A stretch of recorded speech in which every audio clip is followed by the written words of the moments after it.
Subject EVS-1, Standard 4th.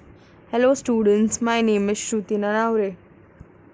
I had variety of food today and I did not waste my food. So our today's lesson is the value of food. Students, as we know, food is our basic need like water and shelter. So why does our body need food? Why do we need food? Let's see. We need food to get energy. The food gives us energy to our body. Second, we need food to grow bigger. By eating proper food, we grow bigger and our height increases. Next, we need food to grow strong. We become strong when we eat sufficient and nutritious food. Next, we need food to keep us healthy. Our food makes us healthy. See the picture of children who are playing and running because they have energy, they are strong, and they are healthy. So, eating proper and nutritious food makes us healthy, makes us strong, and it gives us a lot of energy. So, as we know how food is more important for us, let's find out more about it. Today, in breakfast, I had jam and bread. In the afternoon, I ate roti, rice, dal, and vegetable, and gulab jamun. And in dinner, I had a porridge. We eat rice, jowar, bajra, pulses, fruits, fish, egg, chicken, spices. So we eat variety of things. Do you know from where all these food stuff come from? Few of the things we get from plants like fruits and vegetables. Few things we get from the sea like fish and salt. We get meat and egg from animals. Usually our parents keeps on telling us not to waste the food. Why everyone is after not to waste the food? Can you tell me why? Yes, because food is one of our primary needs in living because there are a lot of people who don't have anything to eat. When we are eating food 3 or more times a day, they are struggling to eat at least once. So, we will study the story of a bhakri. From where does this bhakri come from? Have you ever thought that? Yes, of course, your mother cooks and give it on your plate. But from where and how this bhakri is found? Do you know that? Let us see now. First, your mother brings the flour from the shop. Then she makes a dough of the flour and then she makes the roti from the dough. Then she put that roti on gas for cooking and after cooking it comes to your plate. This is not enough. The starting is something else. Now let us start with the actual story of a bhakri.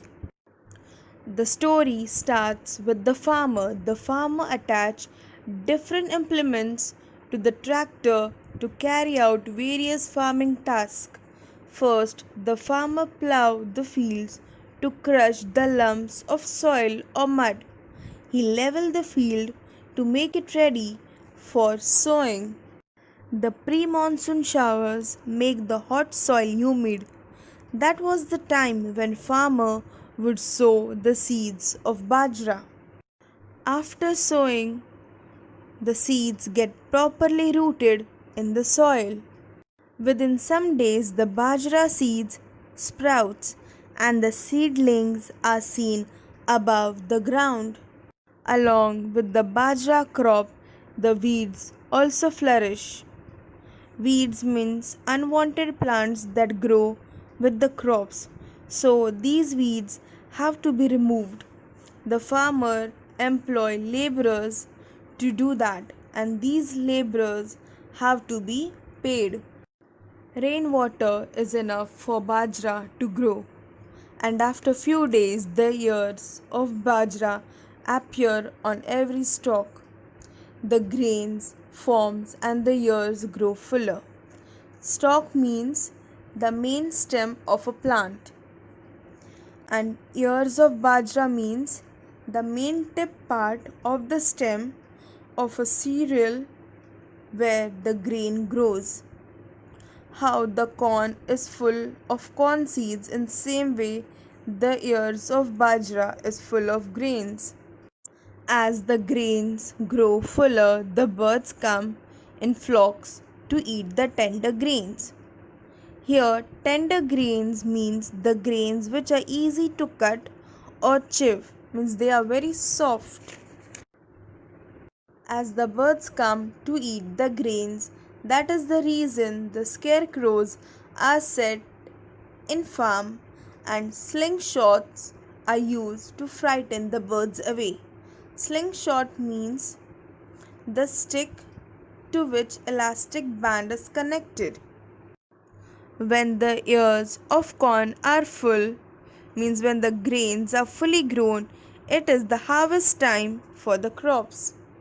Now all the grains have to be cut and then the threshing and winnowing is to be done. This is how we get the grains.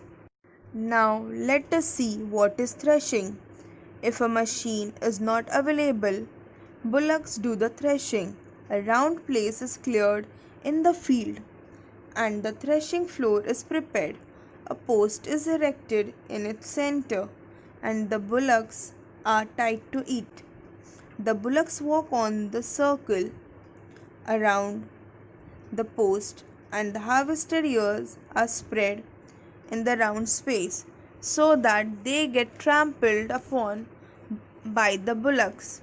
Now, if the crop is large in quantity, the bigger space is prepared and more bullocks are used together. That is, bullock will move around and round on the crop, and by the pressure of the legs, the grains will come out. This was done in earlier times. Now also this method is used in few places. Nowadays farmer uses machines for the threshing work, and this process of threshing goes for several days. Now we will see what is winnowing. Once the grains are separated from the chaff, they are winnowed. That is, the chaff fall apart and the grains are collected. Students, when the grains come out of chaff, it is very light in weight. So, when the winnowing is done by the air or by the wind, they fall apart and the grains stay back. Now, the grains which are obtained by winnowing is filled in sacks. Students, the grains which are filled in sacks need to be protected from insects or other pests such as mice or rats. After doing this, the grains are now ready to go in the market. The grains that the traders buy is sold all over the country.